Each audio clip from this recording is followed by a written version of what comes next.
हो आप लोग? आए हो आप लोग ठीक हो गए, स्वस्थ हो गए, मस्त हो गए। तो मैं आई हूँ अभी ऊपर। तो ये ऊपर जो फैलाना पड़ा है तो मुझे इसको थोड़ा कांच पे से हटा दो। देखिए आप कांच पे कैसा फैलाना पड़ा हुआ है। इतना सारा सामान रखा हुआ है दिवाली का ना, इधर ही पड़ा हुआ है क्योंकि यहाँ पूजा होती है तो फिर इस वजह से यहाँ कोई नहीं आता। वैसे पूजा पूजा करते हैं तभी आते हैं, यहाँ पूजा का काम होता है यहाँ पे। तो मैं इनकी ये सब फैला रहा इधर उधर कर दूँ। ये रुई इसमें डाल देती हूँ, ये रुई इसमें डाल दूँ। ये दिया पड़े हुए हैं, अभी क्या पता कितने दिए जलाए, कितने दिए नहीं जलाए। मुझे शायद कोड़े ही पड़े हुए हैं, पूरे 16 दिए ही जलाए थे शायद मैंने, कम दिए जलाए थे। तो ये पड़े हुए हैं अभी। और ये धूप पड़ी हुई है, ये धूप पड़ी हुई है, ये धूप फूल ये सब एक उसमें कर दूँगी ना, इस वजह से, क्योंकि ये धूप में ना ये फूल वूल ये सब पटक देती हूँ। ये अनाज पड़ा हुआ है, क्या क्या मतलब जो पूजा का सामान होता है ना तो सारा यहीं पड़ा रह जाता है। इस वजह से ये धूप और भी पड़ी हुई है। ये क्या क्या सामान पड़ा है ये देखो ना, धूप में अगरबत्ती न क्या, ये ना एक यही तो दिक्कत रह जाती है ना, ये साफ सफाई नहीं हो पाती क्योंकि यहाँ कोई रहता नहीं है ना तो काम हो ही नहीं पाता है। धूप ये देखिए, धूप ये पड़ी हुई है, धूप दूसरी जगह फिर पड़ी हुई, मतलब ऐसे ना पूरे में धूप ही धूप पड़ी रहती है। जहाँ देखो वहीं पड़ी रहती है। अभी बाहर भी पड़ी हुई है, वो बाहर की भी शायद भरी नहीं है, बाहर की भर लेती हूँ, बाहर की भी डाल दूँगी। ये देखो, ये तुलसी मैया, ये दीपक में पड़ी हुई है। दीपक कोई भरता ही नहीं है, भर दो ना तो कोई लेके नहीं जाता है, इसी पड़ी रह जाती है। ये जम गई सारी की सारी, तो इसको इसमें पटक देती हूँ। तो ये ठंडी होने में आ जाती है, तो ठंडी नहीं होती, ऐसी कैसी पड़ी रह जाती है क्योंकि ठंडी होने के लिए चली जाएगी। अभी तो ठंडी हो जाएगी तो कब तक पड़ी रहेगी पता ही नहीं रहेगा। मतलब मेरे घर में ऐसा ही है कि जो सामान पड़ा है ना तो यहाँ से कोई उठाता ही नहीं है, यहीं पड़ा रह जाता है वो सारा का सारा सामान। मैं ही उठा लूँ तो ठीक है, अगर मैं नहीं उठाऊँगी ना तो सामान ऐसा ही पड़ा रहेगा। ये देखो ये पड़ी, अब इसकी तो कोई ज़रूरत नहीं, जब यहाँ खाना ही नहीं बनता तो ये यहाँ काय के लिए सजा के रखी हुई है। मतलब ऐसे फैलाना पूर देते ना सारी जगह पे, इसकी कोई हद ही नहीं है। ये शक्कर पड़ी, भोग के लिए शक्कर लाए तो इसमें चींटी देखो, चींटी दिख रही है आपको, देखो इतनी चींटी हो रही है उसमें। फिर अब जब इस घर में कोई काम ही नहीं है तो इतना सामान लाते ही काय के लिए? पूरा टोटल सामान रखा रहेगा यहाँ पे, ये कोई काम में नहीं आता, ऐसे ही पड़ा पड़ा फेंक जाएगा, फेंक देंगे वो पुर जाएगा। ये इसमें ये बोरे दिख रही है, इसमें कंडे, यहाँ ऊपर लकड़ी पड़ी हुई है टान पे बहुत सारे। मतलब इतना सारा फैलाना पूर के रखते हैं ना बहुत ज़्यादा। यहाँ बस खाली गैस नहीं है, टंकी ये रखी हुई, गैस था मैं पानी गर्म करती थी अब सर्दी में, तो मेरी सासू माँ ने उठवा के वो वाले घर पर रख लिया। पानी गर्म करती थी तो मैं गैस पे, इस वजह से उन्होंने उठवा लिया। चाय वाय कुछ भी नहीं बनती हमारे यहाँ गैस पे, जैसे लाइट नहीं रहती तो बनती है, क्योंकि हमारे यहाँ ना हीटर जलता है तो हीटर में ही बनती है चाय वाय जो भी बनता है। सब्जी और चाय हम लोग हीटर पे बनाते हैं, पूड़ी भी हीटर पे निकालते हैं, बस खाली रोटी चूल्हे पे बनाते हैं। बाकी और सब काम हमारे हीटर पे हो जाते, लाइट रहती है। और अगर लाइट नहीं रहती तो फिर हम लोगों को चूल्हे पे ही करना पड़ता है सब। खाली चाय ऐसी है कि गैस पे बनेगी तो बन जाएगी, नहीं तो अगर चूल्हा जला हुआ तो फिर चूल्हे पे ही बनती है वो चाय वाय।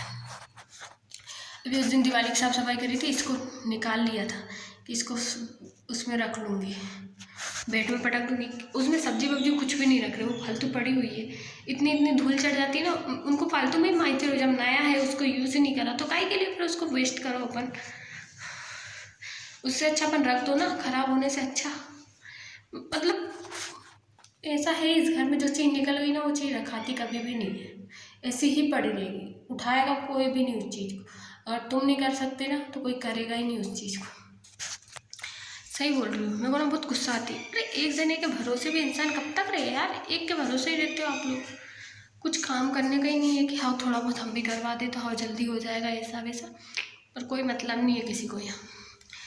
जो लेडीज़ का काम है उस तुमको ही करना है, ऐसा करते जैसे हमको खरीद लिया है, बिल्कुल हम ही करेंगे वो काम और कोई नहीं करेगा। ये चरण बने थे उस दिन 11 के, ये अभी बने हुए ही है, साफ नहीं हुए तो नहीं करा मैंने, तो कोई नहीं कर रहा उसको साफ। मैं ही करूँ, जो भी करूँ, मैं ही हूँ इस घर में मालकिन। इस घर का सारा मेरे ही नाम पे है, तो मेरे को ही करना है सब कुछ। मतलब बहू होना कितनी डिफिकल्ट बात है ना यार, सच में यार। बहू मतलब बहुओं के लिए क्या है, पूरा काम बहुओं को सौंप देते हैं और बस खुद फ्री हो गए। काम बहुएं करें और पैसे धेले हम रखेंगे, काम बहू करेंगे, क्योंकि बहू नौकरानी तो आई है इस घर में, काम करने के लिए तो आई है। काम वही करेगी और कौन करेगा, काम नहीं करेगी तो थोड़ा सा ही काम मत करो तो तू नहीं करेगी तो कौन करेगा, तू नहीं करेगी तो कौन करेगा। तो हमने ठेका थोड़ी दे रखा है कि हम ही करेंगे पूरा काम तुम्हारा, जितना बनेगा उतना करेंगे, नहीं बनेगा तो नहीं करेंगे।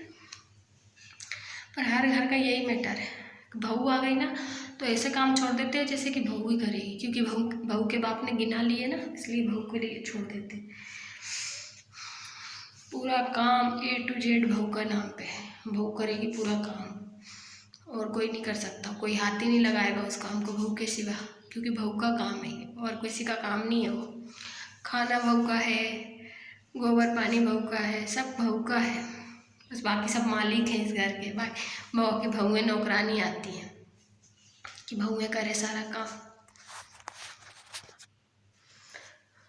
मतलब एक हद होती है, हर चीज़ की एक सीमा होती है। किसी के भी साथ अगर करने जाओ तो इंसान क्या करेगा, सोचेगा पहले तो चलो अपन कर लेते, कोई दिक्कत नहीं है, करने में कोई दिक्कत नहीं रहती।